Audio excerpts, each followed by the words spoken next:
Je vais passer le micro directement à l'association.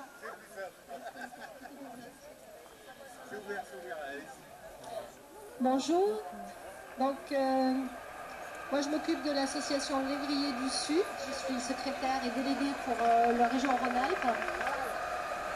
Donc vous avez ici des lévriers, bon pas tous adoptés par notre association, mais bon c'est la même chose. Donc c'est tous des lévriers qui ont un passif douloureux. Certains ont été brûlés à la cigarette, d'autres tapés avec des barres de fer.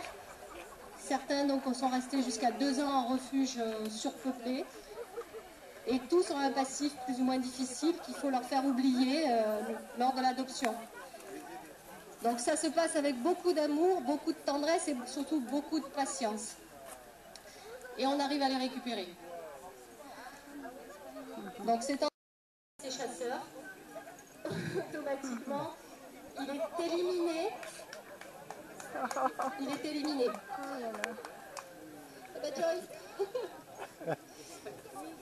Donc ils sont éliminés de façon pas très agréable à raconter ici, mais bon, vous pourrez aller sur le site de toute façon, sur les sites de toute façon qui en parlent, parce que c'est vrai qu'il faut quand même savoir que ça existe. Là vous voyez des beaux chiens en état, bien habillés, qui font bonne impression, mais quand ils arrivent dans les refuges, ils ont vraiment beaucoup de choses à oublier derrière eux. Il y en a qui font des cauchemars pendant des mois, il y en a qui vraiment restent tétanisés dans leur panier pendant des semaines sans oser bouger.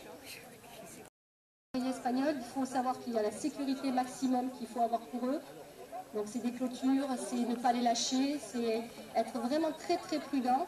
Mais en retour, on a des tonnes d'amour et on a vraiment des chiens qui sont vraiment très proches de l'homme et qui vraiment vous offrent au centuple ce que vous leur donnez. Donc là, vous avez quelques exemplaires. Il y a un petit peu toutes les robes représentées, le bringé, les couleurs unies. Vous avez Sable ici qui est un croisé, qui a un petit peu de slougui aussi, parce que bon, il y a beaucoup de croisements. Ils ont besoin autant que les galgos d'être vus et d'être aimés, parce que c'est vraiment des chiens vraiment extraordinaires. Très fins, très sensibles, et qui ont vraiment... Quand on les a rencontrés, moi j'étais pas vraiment dans cette race, mais c'est vrai que quand on les a vus pour la première fois et qu'on a commencé à les aimer, vraiment on peut plus s'en passer, et souvent les gens ne peuvent pas se passer d'un seul, ils passent à 2, voire à 3, parce que c'est tellement des chiens extraordinaires que quand on les connaît, on est obligé de... On devient galgomaniaque ou podencomaniaque, comme on dit. Et on les adore. Merci beaucoup. On peut les remercier.